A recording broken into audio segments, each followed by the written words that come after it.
இன்றைக்கி காலையில் டிவியில் மோந்தா புயல் சைக்ளோன் அலர்ட் விட்டிருந்தாங்க. மிக கனமழை இருக்கும், அதனால் வெளியே எங்கேயும் போக முடியாது அப்படின்ற மாதிரி ஒரு அலர்ட் இருந்தது. எனக்கு நம்ம பசங்க சாப்பாட்டுக்கு என்ன பண்ணுவாங்க, நம்மளால் முடியலன்னா என்ன பண்ண முடியும், வண்டி எடுக்க முடியலன்னா என்ன பண்ணுறதுன்னு சொல்லிட்டு காலையிலே நான் ஒரு ஆட்டோ போட்டுட்டு எமர்ஜென்சி ஃபண்ட் அப்பீல் போட்டேன். நிறைய பேர் அந்த குழந்தைங்களுக்கு சாப்பாடு கொடுக்கணுன்னு நிறைய ஃபண்ட்ஸ் எனக்கு கொடுத்தாங்க. ஸோ 4 டப்ரா சாப்பாடு, மொத்தம் வந்து 50 கிலோ ஃபுட்டு, ஒரு 10 கிலோவுக்கு தலை கால், பிஸ்கெட் பேக்கெட்ஸு, பால், கொஞ்சம் பெடிகிரிஸ், இது எல்லாமே வாங்கி ரெடி பண்ணி வச்சுட்டேன். நான் மழை வர்றதுக்கு முன்னாடியே காலையில் நம்மளால் வண்டியில் இவ்வளவும் எடுத்துகிட்டு போக முடியாதுன்னு சொல்லிட்டு ஒரு ஆட்டோ அண்ணா பேசிட்டேன். அந்த ஆட்டோ அண்ணாவும் கரெக்டாக டைமுக்கு வந்துட்டார். ஸோ 5 டப்பா ஃபுட்டோட அதுங்களுக்கு தேவையான accessories, torch light, water bottle எல்லாத்தையுமே எடுத்துகிட்டு நாங்கள் கிளம்பிட்டோம்.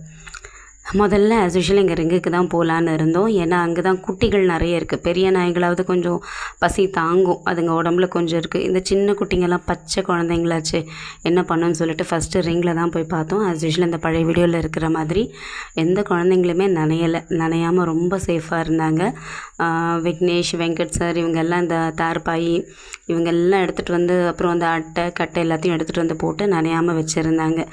எனக்கு ஒரு சின்ன வேண்டுகோள் தான், நம்ம வீட்டில் மீறுற சாப்பாடெல்லாம் நம்ம பிளாஸ்டிக் கவரில் போட்டு குப்பையில் போடாமல், நம்ம வீட்டில் ஹோட்டல் ட்ரேஸ் வாங்குவோம், அந்த சின்ன சின்ன கப்பு, மஷ்ரூம் ட்ரே இருக்கும்.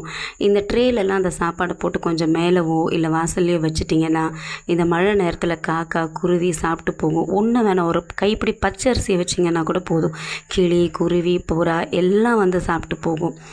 அதே மாதிரி ஒரு கைப்பிடி சாப்பாடு வச்சிங்கன்னா கூட போதும், இந்த நாய் சாப்பிட்டு போகும், இல்லைனா காக்கா வந்து சாப்பிட்டு போகும், குருவி வந்து சாப்பிட்டு போகும். நமக்கு எப்படியாவது சாப்பாடு கிடச்சிடும். ஆனால் இப்போது இந்த குழந்தைங்களுக்கு சாப்பாடு கிடைக்கிறது ரொம்ப ரொம்ப கஷ்டமாக இருக்குது. தயவு செஞ்சு டெய்லி ஒரு நாளைக்கு ஒரு கைப்பிடி சோறு நான் தானம் பண்ணுறேன்ற ஒரு டார்கெட்டை வச்சிங்கன்னா இந்த உலகத்தில் யாருமே பசி இல்லாமல் இருக்க மாட்டாங்க, இந்த மாதிரி ஜீவன்கள் எல்லாம். அன்றைக்கி நைட்டு நாங்கள் மழை இருந்ததுனால ஃபீடிங் எதுவும் சரியாக வீடியோ எடுக்கலை.